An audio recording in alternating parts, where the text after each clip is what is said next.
என்னோட கருத்து இந்த சமூகத்துக்கு பயனுள்ளதா இருக்குன்னு நினைக்கிறவங்க மட்டும் இந்த மூவேந்தர் மீடியாவை சப்ஸ்கிரைபிள் பண்ணிட்டு பெல் ஐக்கான ஆள் கொடுத்து ஃபாலோ பண்ணிக்கோங்க. நன்றி. தமிழ் தேசிய பேராசார், எங்களுடைய வழிகாட்டி மாவீரர் பசுபதி பாண்டியனின் வாழ்வும் வரலாறும் என்கிற ஒரு சிறப்பு வாய்ந்த தலைப்பில் தமிழர் மீட்பு களம் இந்த மேட்டுப்பட்டி கிராமத்தில் மாபெரும் பொதுக்கூட்டத்தை முன்னெடுப்பதற்காக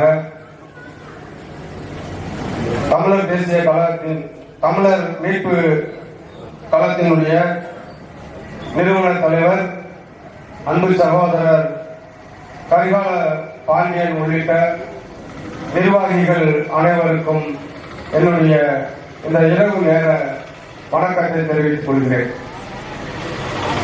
இந்த நிகழ்ச்சியை தலைமை தாங்கி நடத்தி கொண்டிருக்கக்கூடிய அன்பு சகோதரர் டான் பாண்டியன், முன்னிலை வகித்திருக்கக்கூடிய சகோதரர் செல்வின் பாண்டியன், கண்டன உரை ஆற்ற இருக்கக்கூடிய சகோதரர் கரிகால பாண்டியன், வாழ்த்துறை வழங்கி அமர்ந்திருக்கக்கூடிய சகோதரர் திருதொல் பாண்டியன், இறுதியாக நன்றி உரை ஆற்ற இருக்கக்கூடிய சகோதரர் சக்திவேல் பாண்டியன், எனக்கு பிறகு உரையாற்ற வந்திருக்கக்கூடிய மல்லர் பேராயத்தினுடைய தலைமை ஒருங்கிணைப்பாளர் அன்பு தோழர் நெல்லை தமிழ்மாறன், முற்போக்கு தமிழ் தேசிய கட்சியினுடைய நிறுவன தலைவர் அன்பு தம்பி முத்து பாண்டியன், என்னோடு வருகை தந்திருக்கக்கூடிய தமிழர் தேசிய கழகத்தினுடைய மேற்கு மாவட்ட நிர்வாகிகள் அன்பு அண்ணன் தர்மராஜ், அழகர், அஜித், முனிசெல்வம், பாலா உள்ளிட்ட இங்கே திரளாக கூடியிருக்கக்கூடிய அத்துணை சகோதர சகோதரிகளுக்கும் இந்த இரவு நேர வணக்கத்தை தெரிவித்துக் கொள்கிறேன்.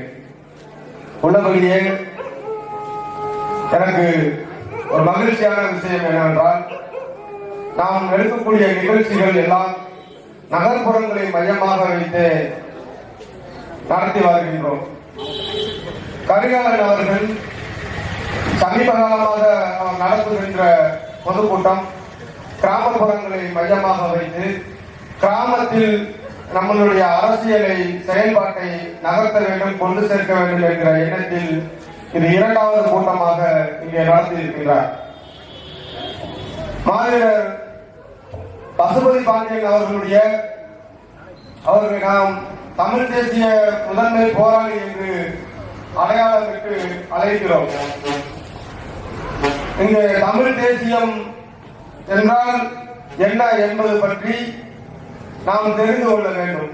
ஏனென்று சொன்னால், அவருடைய வாழ்வு வரலாறு என்பது அந்த தமிழ் தேசிய அரசியலோடு பின்னி பிணைந்தது, இரண்டர கலந்தது. அதே போல இன்றைக்கு நடிகர் விஜய் அவர்கள் தமிழக வெற்றி கழகம் என்கின்ற ஒரு அரசியல் இயக்கத்தை துவங்கி தமிழ்நாட்டு அரசியல் களத்திற்குள்ளே வந்திருக்கின்றார். அவர் முன்வைத்த முக்கியமான விஷயம், திராவிடமும் தமிழ் தேசியமும் இரண்டு கண்கள் என்று அவர் நடத்திய மாநாட்டிலே பிரகடனப்படுத்தினார்.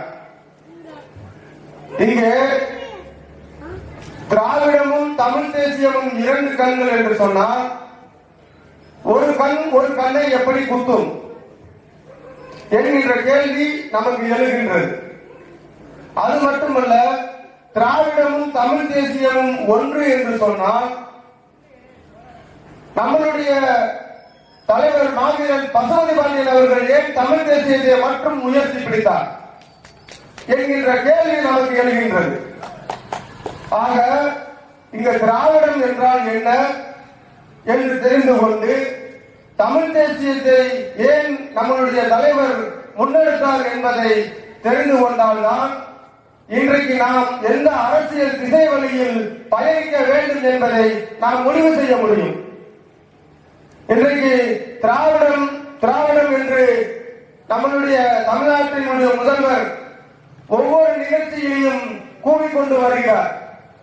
ஆனால் அவரை நிறுத்தி திராவிடத்திற்கு விளக்கத்தை சொல்லுங்கள் என்று சொன்னால் அவரால் சொல்ல முடியாது. அவரால் மட்டுமல்ல, அவருடைய தகப்பனார் கருணாநிதியால் கூட சொல்ல முடியாது. திராவிடம் என்பது ஏறத்தாழ கிறிஸ்து பிறப்புக்கு பின் 450களில் சமணர்களால் உருவாக்கப்பட்டது. தமிழர் சங்கம் என்று ஒரு சங்கத்தை உருவாக்கினார்கள். அதன் பிறகு சைவ வைணவ எழுச்சியின் போது திருஞான சம்பந்தரை திராவிட சிசு என்று அழைத்தார்கள். அதன் பிறகு 19ஆம் நூற்றாண்டிலே ஆங்கிலேயர் ஆட்சி காலத்திலே தமிழ் மொழியினுடைய கிளை மொழிகள் எல்லாம் சேர்த்து தமிழ் மொழி குடும்பத்தை அழைப்பதற்காக திராவிட மொழிகள் என்று கால்டுவெல் அவர்கள் ஆங்கிலேயருக்கு அந்த பெயரை பயன்படுத்தினார். கால்டுவெல் பயன்படுத்தினது மொழிகளை வகைப்படுத்துவதற்காக, ஒரு அடையாளத்திற்காக திராவிட மொழிகள் என்று ஒப்பிட்டார். ஏனென்று சொன்னால் வட இந்தியாவிலே சமஸ்கிருதத்தோடு கலந்து வேறு சில மொழிகள் இருக்கின்ற காரணத்தினால் அவற்றிலிருந்து தனித்து இயங்கக்கூடிய தமிழ் மொழியையும் அதனுடைய கிளை மொழிகளையும் திராவிடம் என்று அடையாளப்படுத்தினார். ஆனால் திராவிட சிசு என்று திருஞான சம்பந்தரை அடையாளப்படுத்துகின்ற பொழுது அவர் தென்னிந்திய பகுதியை சேர்ந்தவர் என்கின்ற அடிப்படையில் அவர்கள் அடையாளப்படுத்துகிறார்கள். இன்றைக்கு கிரிக்கெட் வீரர் ராகுல் டிராவிட் என்று ஒருவர் இருக்கிறார். அவர் பிராமணர், பார்ப்பனர். அவர் எப்படி திராவிடம் என்கிற அடையாளத்தை தன்னுடைய பெயருக்கு பின்னால் சேர்த்திருக்கிறார்? அவர் திராவிட இனத்தை சேர்ந்தவர் என்றால் அவர் சேர்த்திருக்கலாம். ஆனால் அவர் பார்ப்பனர், ஆரியர். அவர் எப்படி திராவிடம் என்கிறதை சேர்த்தார்? அது அந்த நிலப்பகுதியை, தென்பகுதியை குறிப்பதற்காக ஆரியர்களால் எழுதப்பட்ட பயன்படுத்தப்பட்ட ஒரு வார்த்தை. ஆங்கிலேயர்களும் அதையே பின்பற்றினார்கள். ஆனால் நம்மளுடைய காப்பியங்கள், நம்மளுடைய இலக்கியங்கள், தமிழ் இலக்கியம், தொல்காப்பியம், சிலப்பதிகாரம், புறநானூறு உள்ளிட்ட நூல்கள் எல்லாம் நம் நாடு யாதனில் தமிழ்நாடு என்றது என்றுதான் சொல்லுகின்றது. தென்குமரி, வடவேங்கடம், ஆயிரம் நல்கூடும் தமிழ் உலகம் என்றுதான் சொல்கின்றது. நம்மளுடைய நிலத்தை நம்மளுடைய முன்னோர்கள் தமிழ்நாடு என்றுதான் பெயர்களை அழைத்து வந்திருக்கிறார்கள். ஒருபோதும் நிலத்தின் பெயராகவோ, இனத்தின் பெயராகவோ, மொழியின் பெயராகவோ திராவிடம் என்கிற கருத்தியலை ஆதரிக்கவில்லை, பயன்படுத்தவில்லை. அப்படியானால் இன்னும் சொல்ல போனால் தமிழர்கள் தெற்கே குமரிக்கு அப்பால் இருக்கக்கூடிய 56 தேசங்களில் தமிழர்கள் வாழ்ந்து வந்திருக்கிறார்கள். பாண்டியர்களுடைய முதல் தமிழ் சங்கம் தெற்கே கொடுங்கடல் கொண்ட குமரி கண்டத்திலேதான், அந்த நிலத்திலேதான் முதல் தமிழ் சங்கத்தை அமைத்து அவர்கள் தமிழை வளர்த்தார்கள். இரண்டாம் தமிழ் சங்கமும் அங்கேதான் இருந்தது. கடல்கோளால் நிலப்பகுதி உள்வாங்கப்பட்ட பிறகு எஞ்சிய இந்த நிலப்பரப்பில் இன்றைக்கு இருக்கக்கூடிய மதுரையை, அந்த அழிந்து போன மதுரையினுடைய நினைவாக பெயரினை வைத்து மூன்றாவது தமிழ் சங்கத்தை இங்கே அமைத்தார்கள். இப்படி தமிழர்கள் இந்த நிலப்பகுதி மட்டுமல்ல, கொடுங்கடல் கொண்ட பிற நிலப்பகுதியையும் ஆண்டிருக்கிறார்கள். நம்மளுடைய பூர்வீகம் அதெல்லாம் உள்ளடக்கியதுதான். அதே போல தமிழர்களுடைய நாகரிகம் என்று சொல்லக்கூடிய ஹரப்பா நாகரிகம், மொகஞ்சதாரோ நாகரிகம், அது இருக்கக்கூடிய ஹரப்பா இருக்கிற இடமும் மொகஞ்சதாரோ இருக்கிற இடமும் பஞ்சாபிலையும் ஆப்கானிஸ்தானிலும் இருக்கின்றது. அப்ப நாம் அங்கிருந்து வந்தவர்களா? இல்லை. அந்த நிலம் வரைக்கும் நாம் பரவி வாழ்ந்தவர்கள். பாகிஸ்தான், ஆப்கானிஸ்தான் வரை, வடக்கே நாம் அங்கு இருந்து தெற்கே கடல் கன்னியாகுமரிக்கும் அப்பால் வரை இந்த தமிழ் என்கிற தமிழர் என்கிற பேரினம் பரவி வாழ்ந்தது. ஆட்சி அதிகாரத்தோடு, கொடியின் கோட்டைத்தோடும் வாழ்ந்தது. இதுதான் நிதர்சனமான உண்மை. ஆரியர்களுடைய வருகைக்கு பிறகு ஆரியர்களோடு கலப்பு ஏற்பட்டு சில மொழிகள் உருவாகி வடக்கே வந்து புதிய புதிய இனங்கள் தோன்றியது. தெற்கே நம்மளோடு தோன்றிய அனைத்து இனங்களும் மலையாளிகளாக இருக்கட்டும், கன்னடர்களாக இருக்கட்டும், தெலுங்கர்களாக இருக்கட்டும், துளுக்களாக இருக்கட்டும், குஜராத்திகளாக இருக்கட்டும், மராட்டியர்களாக இருக்கட்டும், அம்பேத்கர் அவர்கள் தன்னுடைய நூல்களை சொல்கிறார், இந்த இந்திய தேசத்தை, இந்திய நாட்டை சொந்தம் கொண்டாடுவதற்கென்று ஒரு இனம் இருக்கிறது என்றால் அது தமிழர்களுக்கு மட்டும்தான் அந்த உரிமை இருக்கின்றது, வேறு எந்த இனத்திற்கும் அந்த உரிமை இல்லை என்று சொல்கிறார். அதோடு மட்டுமல்ல, நானும் நாகர் என்கின்ற தமிழ் பழங்குடி வம்சாவளியை சேர்ந்தவன் தான் என்று குறிப்பிடுகிறார். அம்பேத்கர் எங்கு பிறந்தார்? மராட்டியத்திலே பிறந்தார். அவர் மராட்டியத்திலே பிறந்த அவர் நான் தமிழன் என்று சொல்லுகின்றார். ஆக இந்த பெரும் நிலப்பரப்பு முழுக்கும் நாம் வாழ்ந்தோம். ஆரியர்களுடைய படையெடுப்பால், மொழி கலப்பால், பண்பாட்டு அழிப்பால் நாம் கொஞ்சம் கொஞ்சமாக நிலங்களை இழந்து இன்றைக்கு தமிழ்நாடு என்கிற நிலப்பகுதி வாழ்ந்து வருகின்றோம். குறிப்பாக 56 இந்தியா சுதந்திரம் பெற்ற பிறகு மொழிவழி மாநிலம் அமைக்கின்ற பொழுது இங்கே கேரளாவில் எர்ணாகுளம், பீர்மேடு உள்ளிட்ட நிலப்பகுதியை நாம் இழந்தோம். கன்னியாகுமரி காமராஜர் ஆட்சியில் இருந்த பொழுது நாகர்கோவிலை மீட்டுக் கொண்டு இந்த பகுதியை விட்டுவிட்டார். இன்றைக்கு திருப்பதி இருக்கு. திருப்பதி தமிழ்நாட்டினுடைய நிலப்பகுதி, தமிழர்களுடைய கோயில். ஆனால் மாநிலங்களாக பிரிக்கப்படுகின்ற பொழுது ஆந்திரர்கள் அந்த பகுதியை எடுத்து விட்டார்கள். சித்தூர், காளகஸ்தி, புத்தூர் எல்லாம் இன்றைக்கு ஆந்திராவில் இருக்கின்றது. அதெல்லாம் நம்மளுடைய பகுதி. இப்படி நிறைய பகுதிகளை இழந்து இன்னைக்கு தமிழ்நாடு என்கிற ஒரு நிலப்பரப்புகள் நாம் வாழ்ந்து கொண்டிருக்கிறோம். இங்கும் நம்மால் தமிழர்களால் ஆட்சி செய்ய முடியாத அளவிற்கு இன்றைக்கு ஒரு கோட்பாடு இருக்கிறது என்று சொன்னால் அது திராவிடம் என்கிற கோட்பாடு தான்.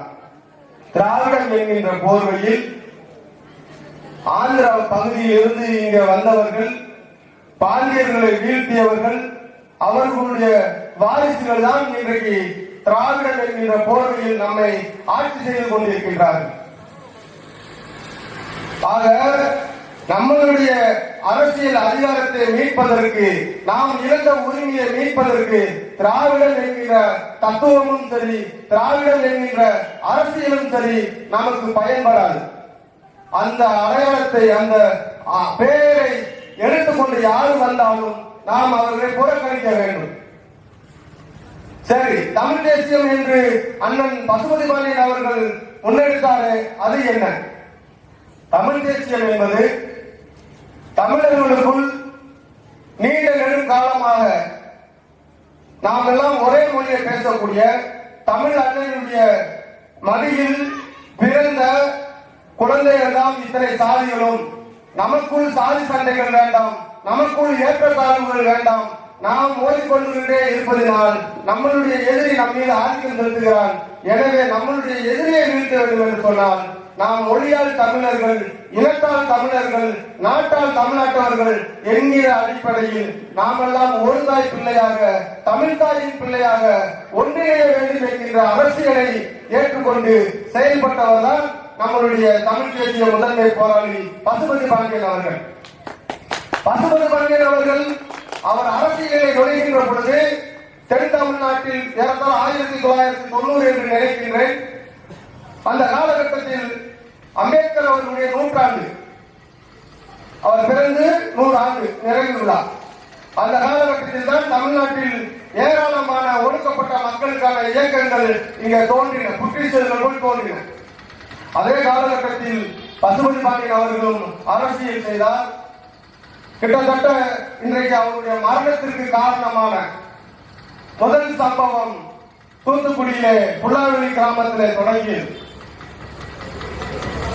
சகோதரர்களே, பசுபதி பாண்டியன் அவர்கள் படுகொலை செய்யப்பட்டதற்கான காரணம் சுபாஷ் பன்னியார் குடும்பத்தினுடைய, சுபாஷ் பன்னியாருடைய தந்தையை, அவருடைய தாத்தாவை படுகொலை செய்தார் என்பதற்காகத்தான் அவர் படுகொலை செய்யப்பட்டார். சுபாஷ் பன்னியாருடைய தந்தையும் சரி, அவருடைய தாத்தாவும் சரி, ஏன் படுகொலை நடந்தது, ஏன் படுகொலை செய்தார் என்கின்ற விஷயத்தை நாம் உள்ளே சென்று பார்த்தால், தூத்துக்குடியிலே இருக்கக்கூடிய உப்பளத்தினுடைய உப்பள நிலங்கள் அனைத்தும் பெரும்பாலும் அவர்கள் கையில் இருந்து ஒரு பண்ணையாராக இருந்து நிர்வாகம் செய்து வருகிறார்கள். அந்த உப்பளத்திலே தொழிலாளர்களாக சில தேவேந்திர வேளாளர்கள் உள்ளிட்ட பல சமூகங்கள் அங்கே பணி செய்து வருகிறார்கள். அவர்களுடைய நியாயமான உரிமையை கேட்டு போராடி கொண்டிருக்கின்ற பொழுது ஒடுக்கப்பட்ட அந்த உப்பள தொழிலாளர்களின் சார்பாக பேச்சுவார்த்தைக்கு பசுபதி பாண்டியன் அவர்கள் தலையீடு செய்தார். அந்த பேச்சுவார்த்தை தோல்வியில் முடிந்து அது தனிப்பட்ட பகையாக மாறி அது கொலையில் முடிந்தது. அவர் கொலை செய்தால் அந்த கொலையை நாம் நியாயப்படுத்தவில்லை, அது வேறு விஷயம். ஆனால் அந்த கொலை என்பது பசுபதி பாண்டியனுடைய சுயநலத்திற்காகவோ குடும்ப நலத்திற்காகவோ நடக்கவில்லை, தொழிலாளர்களின் உரிமை மீட்புக்காக நடந்தது. 1968ஆம் ஆண்டு ஈழவெண்மணியில் கோபாலகிருஷ்ணன் நாயுடு என்கிற ஒரு நிலப்பண்ணையார், அவன் அங்க பல்லர்களும் பறையர்களும் கூலிகளாக இருந்து அரைப்படி நெல் கூலி உயர்வு கேட்டு போராடியதற்காக நீ எல்லாம் என்னை எதிர்த்து நெஞ்சை நிமிர்த்து குரலை உயர்த்தி போராடுகிறாயா என்று ஒரே ஒரு வீட்டுக்குள் ராமையாவின் குடிசை என்கிற ஒரு குடிசைக்குள் ஏறத்தாழ 20 பெண்கள் 19 குழந்தைகள் உள்ளிட்ட 44 பேரை ஒரே வீட்டில் அடைத்து வைத்து தீயிட்டு எரித்தார்கள். கூலி உயர்வுக்காக போராடியிருக்காங்க. அன்றைக்கு கம்யூனிஸ்ட் கட்சிகள் எல்லாம் அதை கண்டித்தன. ஆனால் அதே போன்ற ஒரு உப்பள தொழிலாளர் பிரச்சனையில் தூத்துக்குடியில் பசுபதி பாண்டியன் தலையீடு செய்கிறார். ஆனால் அங்கே இடதுசாரிகள் யாரும் அவரை ஆதரிக்கவில்லை. அது மட்டுமல்ல, திருநெல்வேலியிலே அருந்ததியர் சமூக மக்கள் உள்ளிட்ட பல சமூகங்கள் துப்புரவு பணியிலே ஈடுபட்டுக் கொண்டிருக்கிறார்கள். மாநகராட்சி நிர்வாகத்திற்கும் அருந்ததியர் சமூக அந்த துப்புரவு தொழிலாளர்களுக்குமான போராட்டம், உரிமைகளுக்கான போராட்டம் நடைபெற்றுக் கொண்டிருக்கிறது. அங்கே நமக்கு என்ன, அது அருந்ததியர் சமூகத்தினுடைய கோரிக்கை, துப்புரவு பணியாளர்களுடைய கோரிக்கை என்று அவர் வேடிக்கை பார்க்கவில்லை. உடனடியாக அந்த போராட்டத்தில் கலந்து கொண்டு உங்களுக்காக பசுபதி பாண்டியன் நான் நிற்கின்றேன், நீங்கள் எந்த சூழ்நிலையில் உங்கள் உரிமையை விட்டுக் கொடுக்காதீர்கள், அதற்காக 3 நாள் 1 வாரம் 10 நாள் துப்புரவு பணியை மேற்கொள்ளாமல் இந்த நகரமே மாற்றம் எடுத்தாலும் சரி, நீங்கள் தைரியமாக போராட்டத்தை முன்னெடுங்கள், உங்கள் பின்னால் பசுபதி பாண்டியன் இருப்பார் என்று போராட்டத்திற்கு ஆதரவாக இருந்தவர். அது மட்டுமல்ல, தமிழகத்திலே நம்முடைய தொப்புள்கொடி உறவுகள் மேலருக்கு வேலுப்பிள்ளை பிரபாகரன் அவருடைய தலைமையிலே ஒரு வீரம் செறிந்த போரை நடத்திக் கொண்டிருக்கும் பொழுது அந்த போர்க்களத்திற்கு தேவையான படைக்கருவிகளாக இருந்தாலும் மருந்து பொருட்களாக இருந்தும் பலவற்றை இங்கிருந்து அனுப்பி உதவி செய்தவர். அதோடு மட்டுமல்ல, நம்மளுடைய தமிழ்நாட்டினுடைய உயிராதாரமான பிரச்சனைகள், காவிரி, முல்லை பெரியார் உள்ளிட்ட பல பிரச்சனைகளில் நம்மளுடைய முதல்வரும் தலைவர் ஐயா பல நெடுமாறன் அவர்களோடு கரம் கோர்த்து அந்த போராட்ட களத்திலே முன்னின்றவர் நம்மளுடைய தலைவர் பசுபதி பாண்டியன் அவர்கள். இப்படி அது மட்டுமல்ல, நம்மளுடைய சமூகத்திலே பிறந்து இஸ்லாத்தை தழுவிய ஹாஜி பழனி பாபா அவர்கள் அரசியல் களத்திலே நெருக்கமாக இருந்து அரசியல் செய்தவர்கள். நம்மளுடைய திருச்சி பகுதியில் வாழக்கூடிய முத்தரையர் சமூகத்தினுடைய பிரச்சனைக்காக நம்முடைய தமிழ் தேசிய போராளி குரல் கொடுத்திருக்கிறார். இப்படி ஒரு குறிப்பிட்ட சாதிக்கு மட்டுமல்லாமல் பல சாதியினுடைய பிரச்சனைகளுக்கும் தமிழன் என்கிற அடிப்படையில் தமிழ் மக்களுடைய அத்தனை பிரச்சனைகளுக்கும் குரல் கொடுத்தவர் நம்மளுடைய தலைவர் பசுபதி பாண்டியன் அவர்கள். இறுதியாக அவர் மறைவெய்திய போது தேவேந்திர குல வேளாளர்களை பட்டியலில் இருந்து எஸ்சி அட்டவணையில் இருந்து வெளியேற்ற வேண்டும், எம்பிசியிலோ தனி இடஒதுக்கீடோ வழங்க வேண்டும் என்று போராடினார். அந்த கோரிக்கையை தான் நாம் இப்பொழுது முன்னெடுத்து போராடி கொண்டிருக்கின்றோம்.